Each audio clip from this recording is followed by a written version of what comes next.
This Torah class is brought to you by TorahAnytime.com. Rabbi say, Bruchim Abayim, Sefer Daniel, Perek Ches.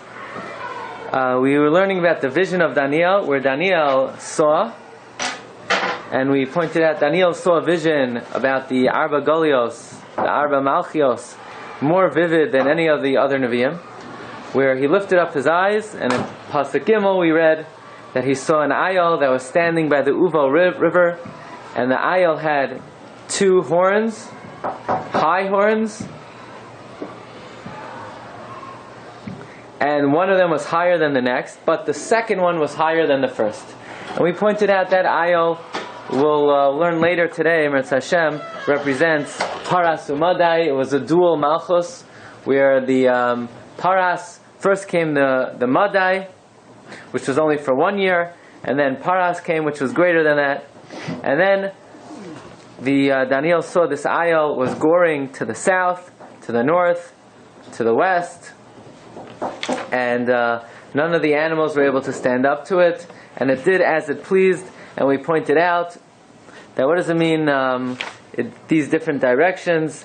The Persian Empire extended southward, westward, northward. It went into Europe, it went into Middle East, went to Egypt, and so forth. But then there was a male goat who came from the west, and it almost looked as if it did not touch the ground, as if it was flying in the air.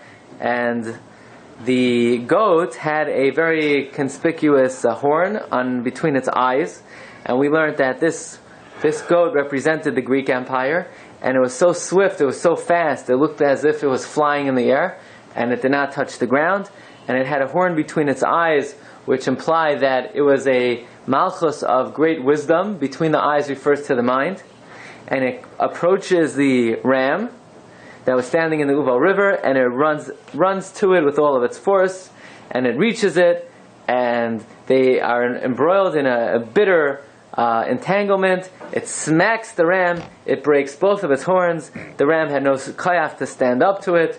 It thrusts it down to the ground, it tramples it, and it's ki'ilu lo haya. And this goat becomes very great, and in its prime, in its prime, the horn breaks, and in its place rise 4 horns. We said again, this goat represents the Greek Empire, led by who? Alexander the Great, who at the young age of 20 took over the world basically, and for 12 years he ruled mamish the whole world. And after him, his empire broke up into 4 parts. It broke up into Talmai, Seleucus, Antigonos, and another guy that I don't remember his name right now. And those are the 4 parts of the Greek Empire. They were right. After he died, they took over Egypt, Israel, Syria, and this was his region. He ruled when he was away, and then he took over part of the empire. Yeah. So who's the 4th one? Antigonos, Seleucus, Talmai. Who's number 4? I don't remember. Seleucia? No, that's Seleucia. Seleucus. Empire. That was in the east.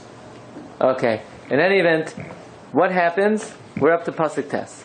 Umin ha'achas mehem, and from one of them, Yatsa keren achas, a horn arises. Mitzeira, a small one. Vatigdal yeser, and it grows more. El hanegev to the south, V'el hamizrach to the east, V'el ha'tzevi, and to the desired land. What is the desired land? Eretz Yisrael, Israel.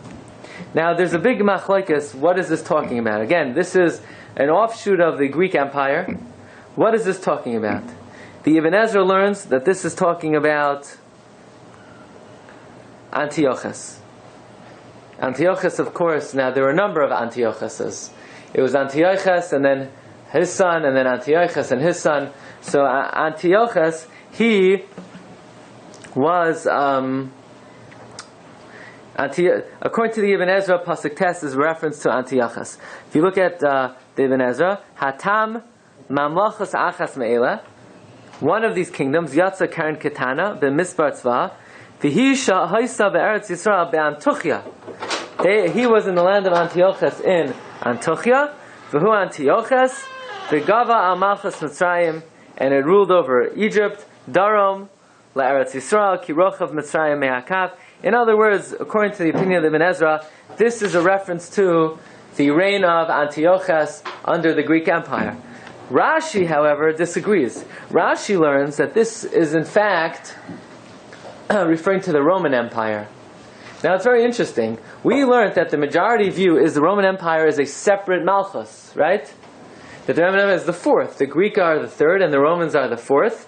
But in fact, we've pointed out in the past that the opinion of the Ibn Ezra is that the fourth Malchus is Yishmael, and the Roman Empire is a subsidiary of the Greek Empire, because Yavan had a son, the Kittim are the Romans. But in any event, Rashi over here learns that this breakaway from the Greeks is referring to the Romans. Rashi says, specifically referring to Titus, and it's when we say it's small, mitziira, it doesn't mean in quantity, but rather they're very disgraceful in quality. Because the Navi calls them bazoyata ma'od, and it grew very great. Now look at Rashi al hatzvi, Eretz Yisrael shenikros Eretz Tzvi, the land of the deer. So the Gemara in Gittin says it's called the land of the deer, just like a deer. Actually, if you were to skin and flay the deer, you would find that the skin of the deer is actually smaller than the body of the deer. After you remove its skin, it's impossible to understand how the deer actually fit into the skin. But literally, tzvi means the desirable one. Like we say in Anim Zemiros, right? Tzvi is the desired land. Okay, pasuk yud. What? Akdamus also. What do we say in? What? Last one is the command of Akdamus. That's yesterday. La'ateres tzvi, right? That's on the Judaism, right? Yeah. So the word tzvi is referring to the land of desire. Okay. In any event, Vatigdal ad tzva hashamayim.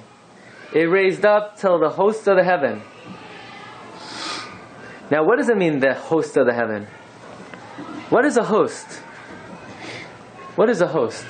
Host refers one to who gives you who invites you. Yeah, but in this case, the word host also refers to a star. Who are the stars? Often hosts refer to the malachim. But in this instance, the what?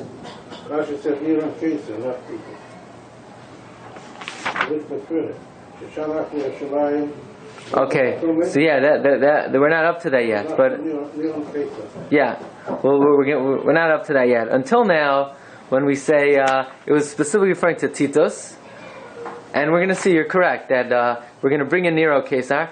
It reached the host of the heaven. That's Klal Yisrael. We are God's hosts. We are God's stars in this world. So, in other words, either according to the Ibn Ezra, referring to the Greeks, Antiochus, or according to Rashi, it's referring to Titus.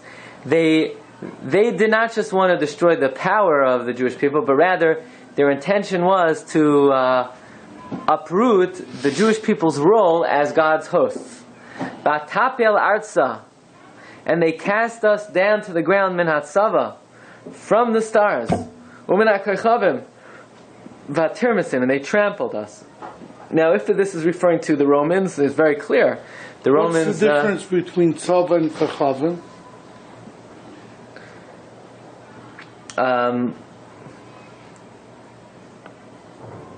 So the Metzudas David says it's the same thing. The kefal b'shemus nerdafim. It's just a poetic two ways of saying the same thing. But the Malbim is known to repudiate that concept, that there's no such thing as shemus and nerdafim. There's no such thing as two synonyms. Every word has a different nuance of meaning. So the Malbim says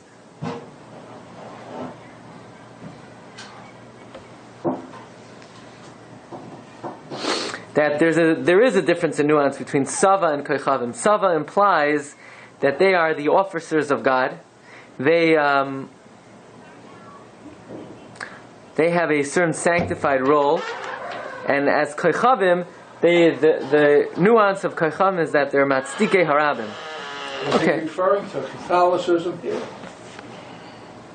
Not specifically. Even according to Rashi, it's referring to the early years of the Roman Empire, before they adopted Catholicism as the official religion. So in the beginning, it was a secular empire. So it's referring to the Romans' decimation of the Jewish people on the Beis Hamikdash. Vatermasim, they trampled them. Viad Sar Hatzava Higdal, they raised them. Who trampled who? The Romans trampled the Jewish people, or according to Ibn Ezra, Antiochus and the Greeks trampled the Jewish people. Yeah? Viad Sar Hatzava Higdal, they raised themselves up until the general of the host. Now, if we're the host, who's the general? God. Baruch Shalom. Right. So they raised themselves up to the general of the host. Umimenu, and from there, Huram HaTamid. Now this is also an important thing. What does this mean? What does it mean they raised themselves up to the general of the army? Says Rashi, Hu Beis HaMikdash. That is the temple. Shehu Beis Shal HaKadosh Baruch Hu. Sar HaTzava, who's the general. Klape HaKadosh Baruch Hu Cherev. They blaspheme to God. Umimenu Huram HaTamid. Ve'al Yidei Geduda V'chayaloisav. Through the troops and army that Sheshach L'Yushalayim. Batal HaTamad. They were able to abolish the carbon Tamid. Rabbi said, does anybody know how many years before the Churban Bayesheni was the Tamid stopped? 6 years. 414 years into Bayesheni, the Talmud came to an end. Who abolished it?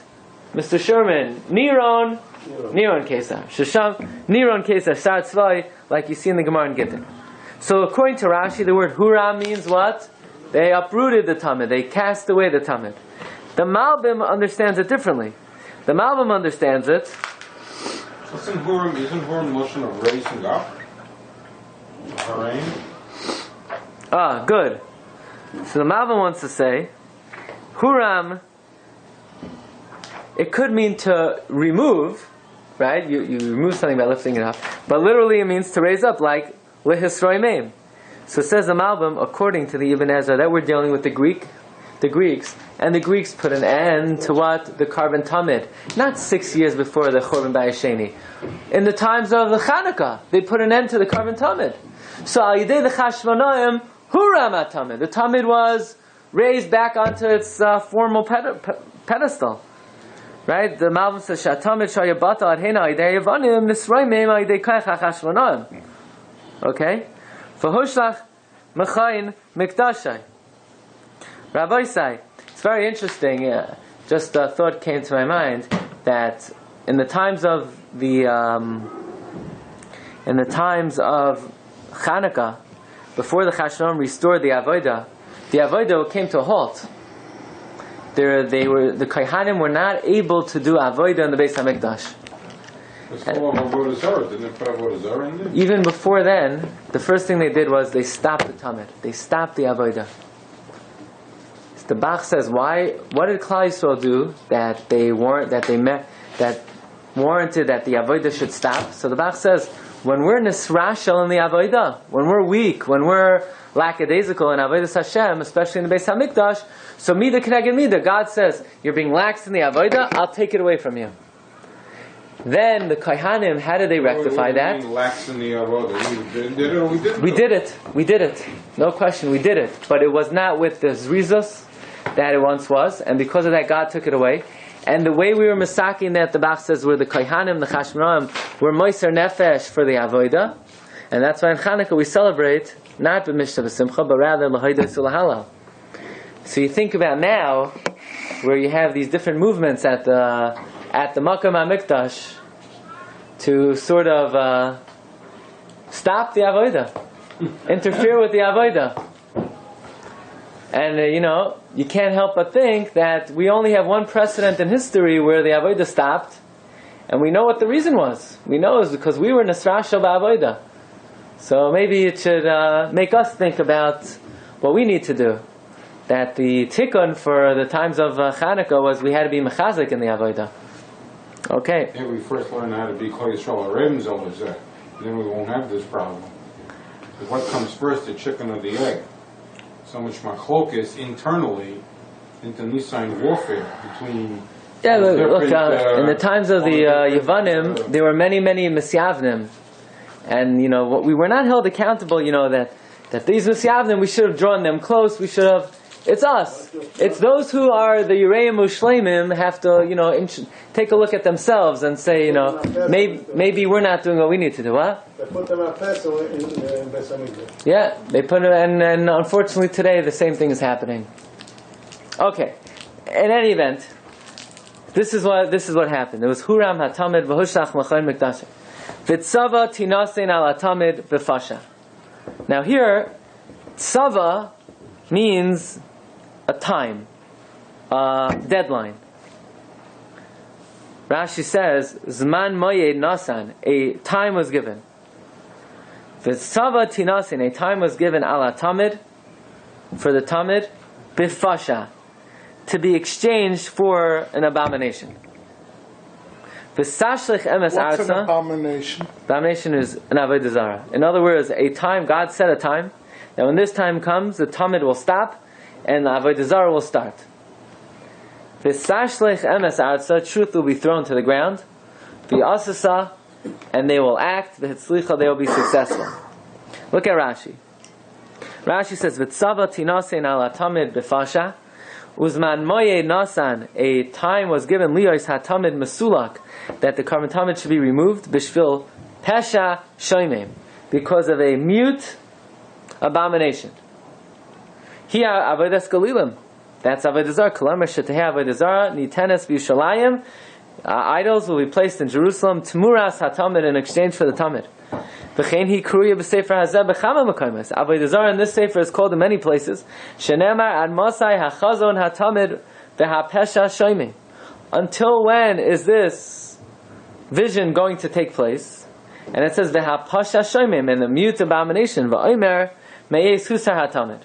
It says that when the Tamid was removed, v'lases shikutz shoymim. That's when the mute abomination will be placed. Isn't this many years later than Menashe, King Menashe? Yeah, Menashe is in times of the first Beis HaMikdash. He proliferated idols all over the place. Yeah, but it was not in exchange for the Tamid.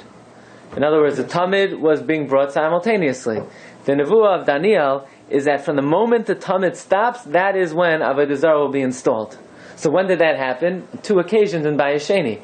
In the times of the Yevanim, they put an end to the Tamid, 200 years before the Churban, and at that point they were Hemed Selam Heichal.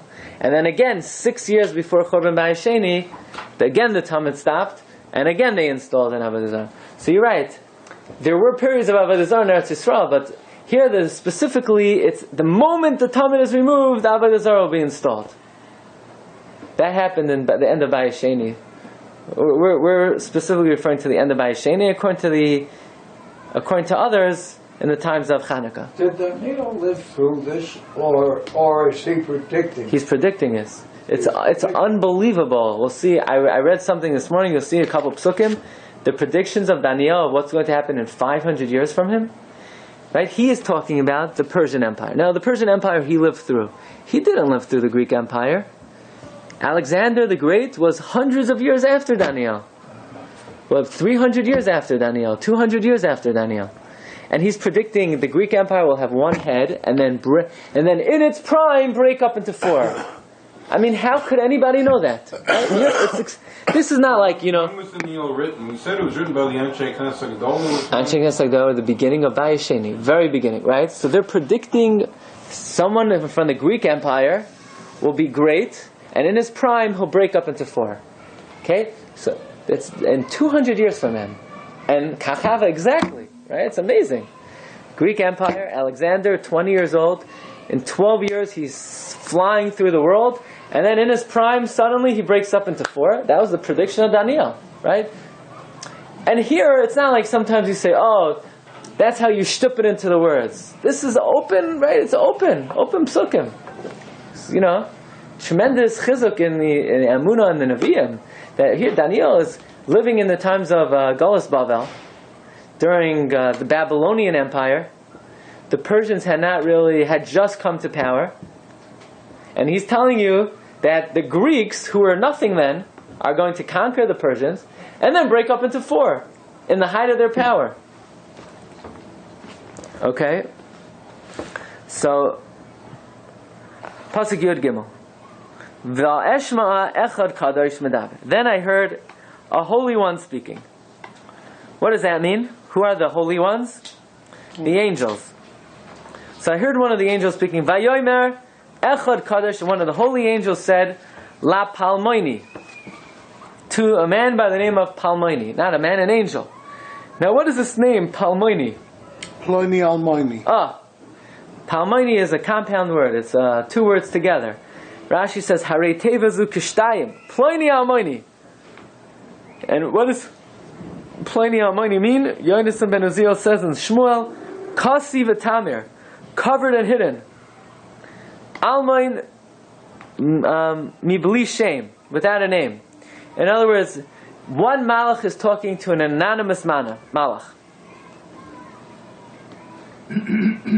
Now, Well, it has to be anonymous. what? Okay.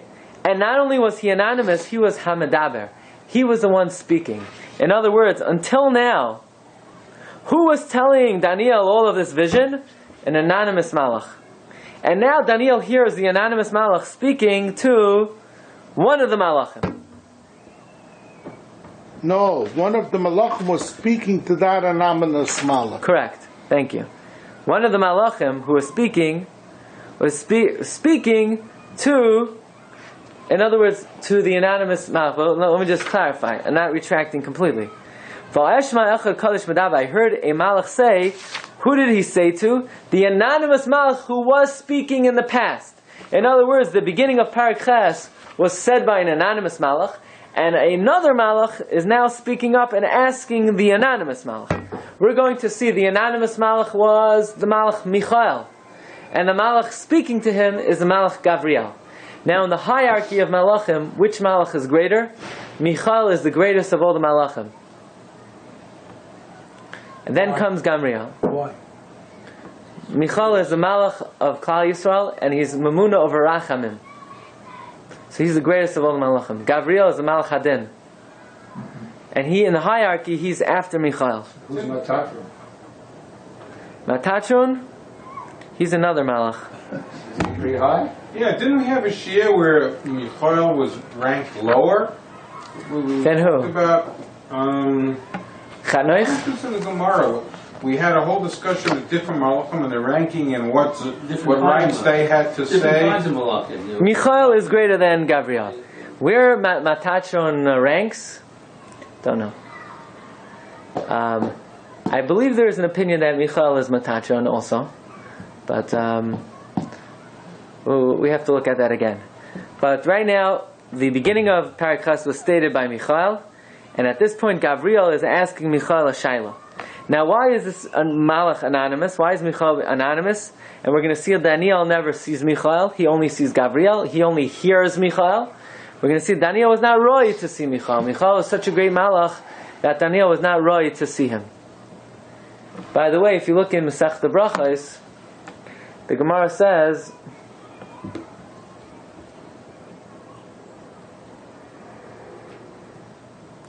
Michael ba'achas, Gavriel b'shtayim, Elio ba'arba, Malach Hamaves b'sheva. Remember that Gemara? Gemara in Brachos says,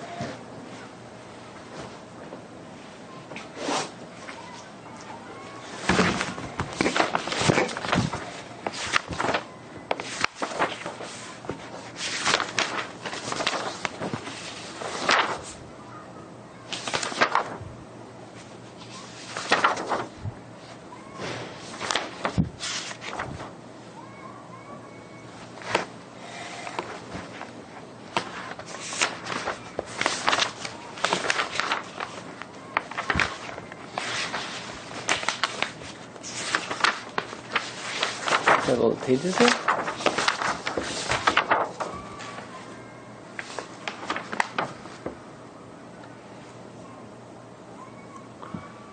Yeah. Tana. Michael ba'achas, Gavriel b'shtayim, Elio ba'arba, U'malach Hamaves b'shmoina.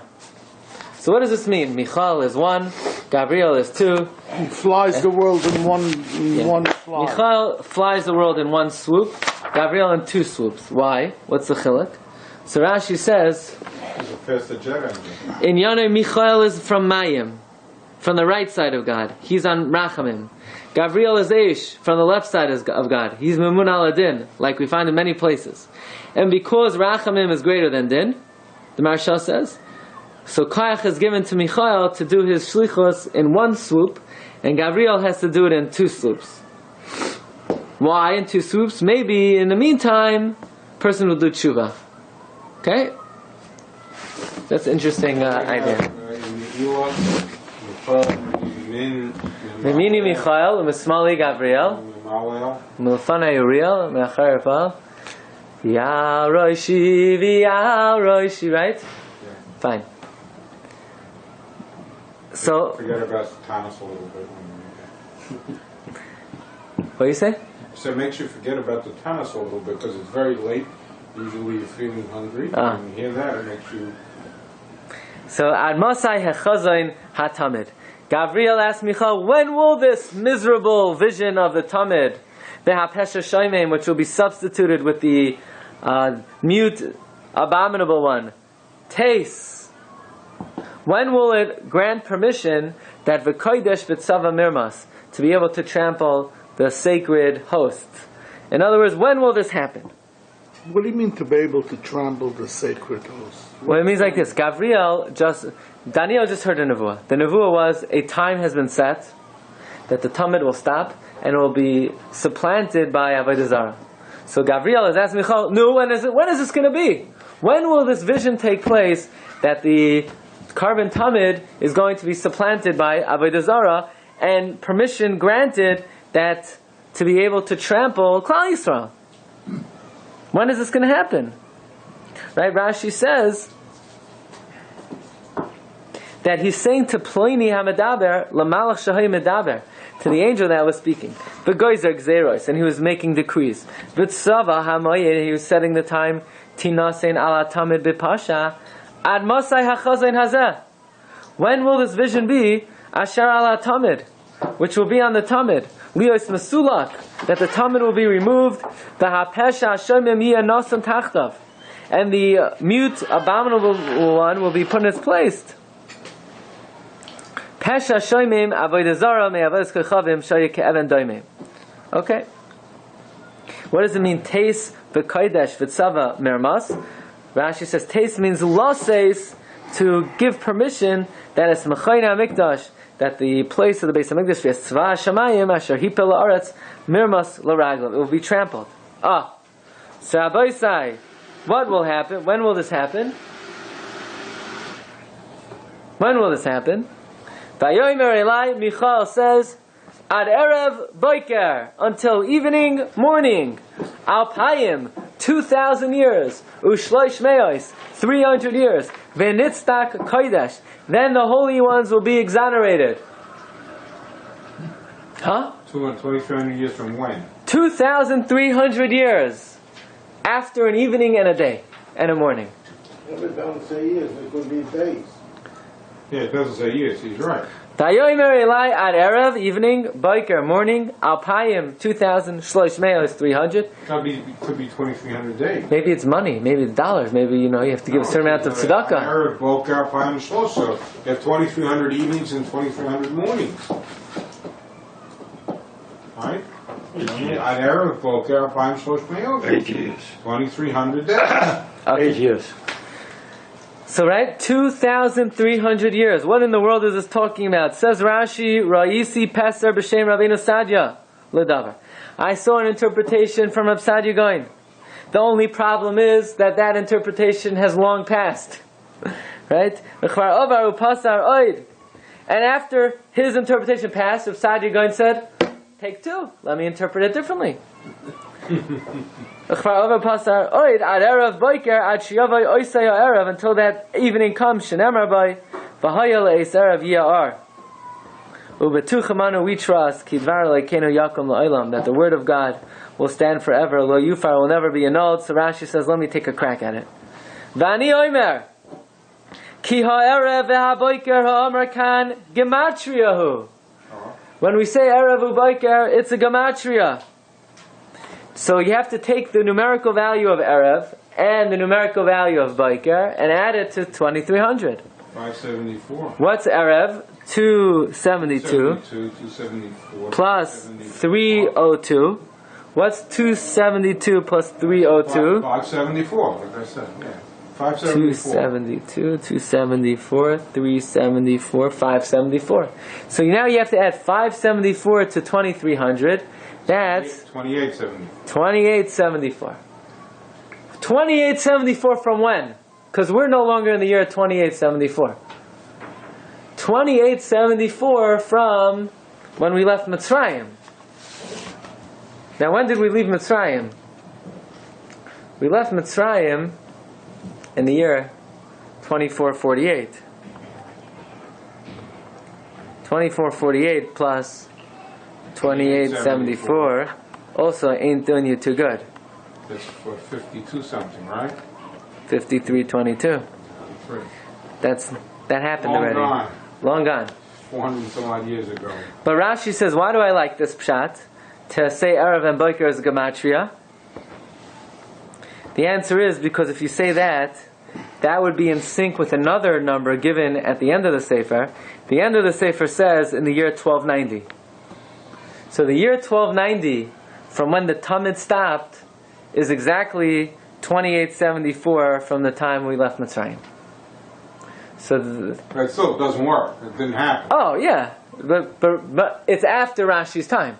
It's after Rashi's time. What was his question? He wanted to know the When period was of the time time that would when last. Well, what would last? That there would be an Talmud idol? would be replaced. The Yeah. Talmud, the Avodah would be reinstituted. In other words, the Malach wanted to know when is this going to happen that the Talmud stops and Avodah Zarah is in its place. So he said that will take place until Yeah. 2800, 2300. He knew when the starting point was. Oh, but he apparently knew when the end point was. I'm saying, did he know? Apparently, the question was not so much as when it would start, but rather until when it would extend. So you're back to the same conundrum that we had. When do we start counting Yitzias Mitzrayim? Do we start counting it from the late as Yitzchak and just being absurd? You know, so you get all that problems there because you don't have a good starting point. You can't come And to the a ending finite- point, if the ending point has been 400 years ago, it also ain't doing us too good. Well, we don't know what the starting point is, so we don't know what the end point is. Yep.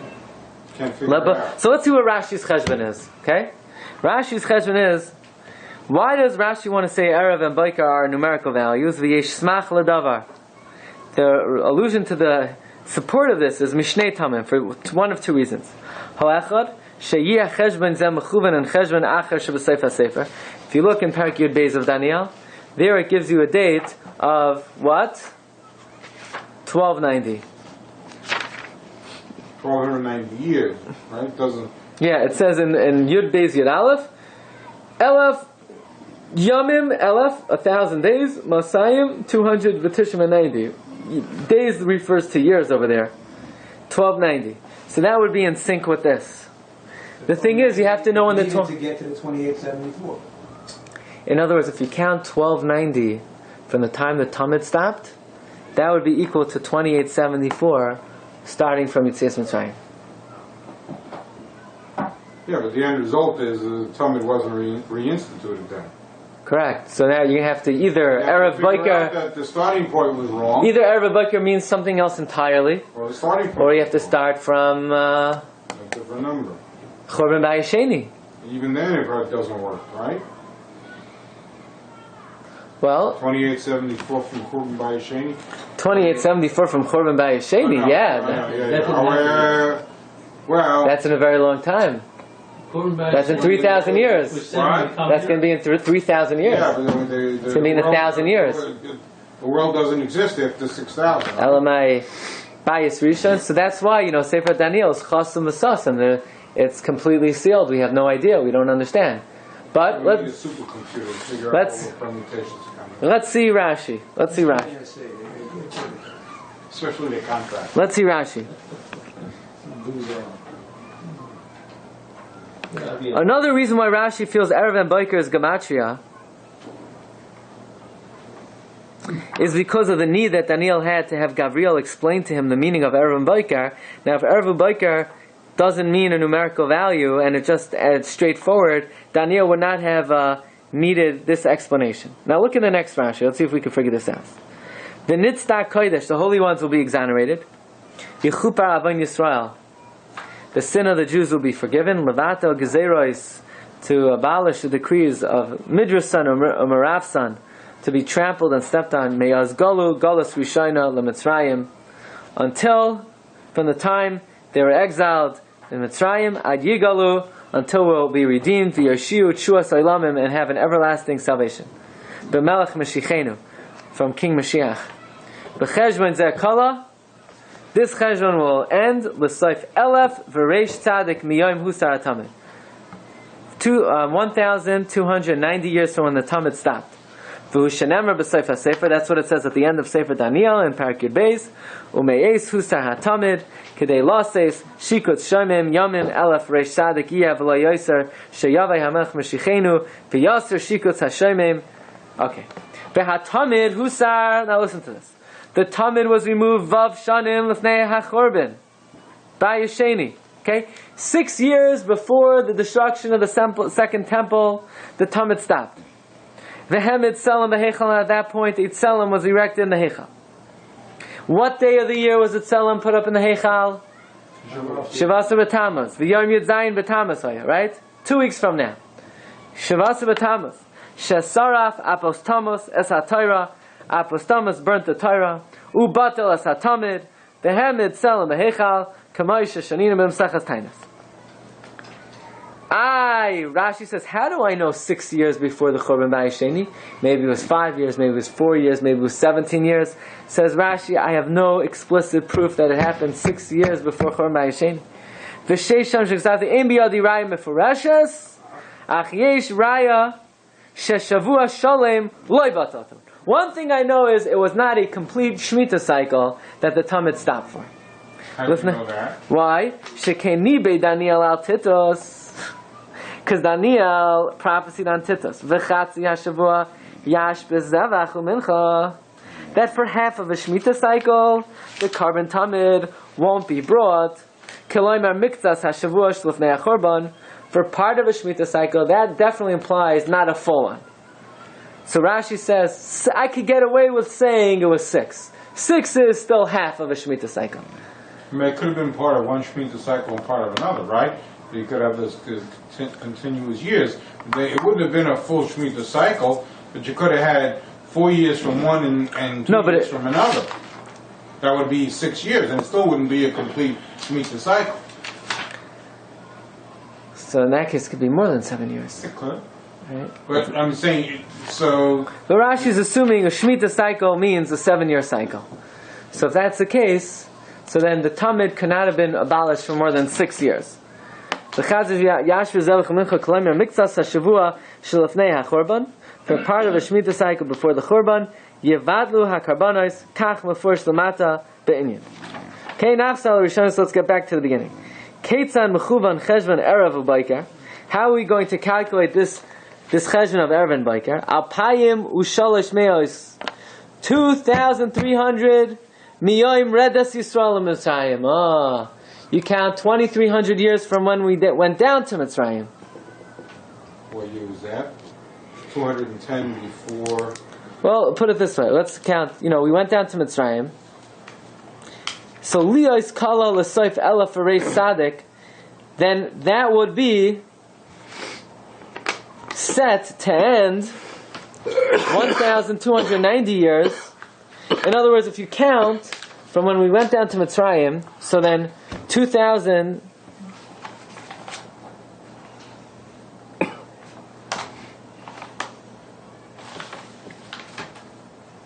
In other words, we went down to Mitzrayim, the Tamid stopped, so 1,290 years after the Tamid stopped should equal to 2,300 of our pasuk. When we say it's equal to 2874. So no, but we're going to see we're going to be the 574 short, so we're going to have to say the Erev Boiker is the Gematria. So Reish Yud Hayib in Mitzrayim, right? So you write this down. We were in Mitzrayim 210 years until they built the Beis Hamikdash. After they left Mitzrayim, So they're 40 years in the desert. How many years were they in Eretz Yisrael before they built the Beis Hamikdash? 440, right? Miyam Tzeisam ad vayiven abayis da'ad meos. Where from the Exodus to the building? 440, 480. From the Exodus, The 440 plus the 40 no, in the middle. from the Exodus until the building 480, but from the entrance of Eretz Yisrael until the building 440. Okay, so right, 480. Miyam Tzeisam ad vayiven habayis. Da'ad meos v'yud haya habayis. The Beis Hamikdash stood 410. Based on his house, so it would be certain, right? Yeah, but I just said from the time they entered Eretz Yisrael. Okay. Okay, then 70 years in the mid. Rav Ein Shana Gos Bavel. 70 years in Bavel. And Bayis Sheni is 420. So now add up 210 plus 40 plus 440 plus 410 plus 70 plus 420. That gets you 5, 9, 10, 17, 19, 3, 7, 11, 15. That gets you 1590.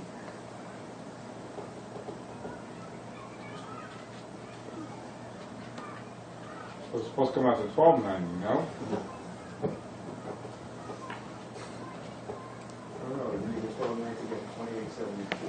V'dalin meos v'chol reish and tin alim elef v'reit tzaddik. Add 1290, which is what? 0, 18, 2880. But we have to get what? Okay, Harei Alpayim b'chesmeos Tzemehem vav shanim Shusar Tamid Lefnei Chorban Shleimana Akasef Elef Rei Sadik. The 1290 is only Elom Meis Husar Tamid. Harei Lecha Cheshvan Erev Ubayker. This pasuk says 2300, not 2874, right? Harei Lecha Cheshvan Erev Ubayker V'Alpayim V'Gimel Meos Oy Noisa b'Cheshvan. You're at that Gematria, the 2300, you get 2874. Now Oy Noisa b'Cheshvan, another Cheshvan we have to add is Ashrei HaMachaka. Fortunate is one who waits. V'Yagel Leketz Hayamim Mem Hei Shana Yisem Al Elef V'Rei Tzadik. Later on in Daniel, to this whole cheshbon of 1290, it says not 1290 but 1335, another 45 years. Why? So from there we learn that Mashiach will come, it will hide for 45 years and come back. I mean, he will be on this earth for 45 years incognito. And then he will appear? He'll be born, He'll reveal in some way, hide, and then return. Because we have one cheshbon of 1290 and one cheshbon of 1335. Okay? It sounds excellently. The Rebbe's going to come back. Right? V'rei tzadik yesh shloimer al cheshbon harishon yatsa hamelech hamashiach v'yachzor v'yiskasehem oisam mem heishanim. He's going to hide for 45 years. V'Rebbe Lezer hakaler yasad. Where the kaler, the great payat, in the end of the Yotzos for Parsha HaChodesh, v'yisoid shiru shivim shiru shuayim shisha harei membeis. The Hakalir writes, sing for 42 years. It should be 45. He didn't count 3 of the years. Notice, in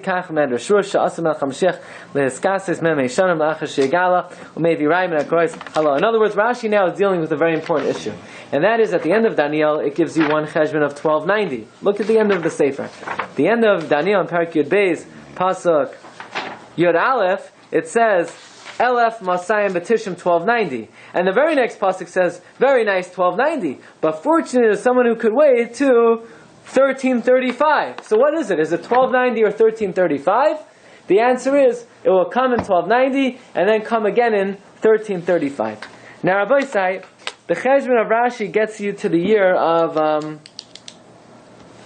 if it's 2874. From the time that Rashi's cheshbon of 2874 is from what day? From when we went down to Mitzrayim. We didn't go down to Mitzrayim in 2448. We went down to Mitzrayim in 2238. Okay, so that's even 12. It's even earlier. That's even earlier. 5112, which is 600 years ago. 60. Now, if let's just say for speculation, just for a matter of curiosity, if you would add the year 2874 to when we left Mitzrayim, that would give you another 210 years. Still earlier than today, so it's 400 years ago. 450. Which would get you to where? 450 years ago. 453.22. Right. What if you added, from when the first Beis HaMikdash was built, you added another 480 years? Well, what's the year of the first Beis HaMikdash? 480 years after Rashi's Cheshbon. No, excuse me, not 480 years. 210 plus 480. 690. That would get you to the year 5802. So we still got 29 years to go. Like 57, 73, you got 29 years to go. All right. Bottom line is, we should all be zeicha to see the Kates Hayamin. Amen. You've just experienced another Torah class brought to you by TorahAnytime.com.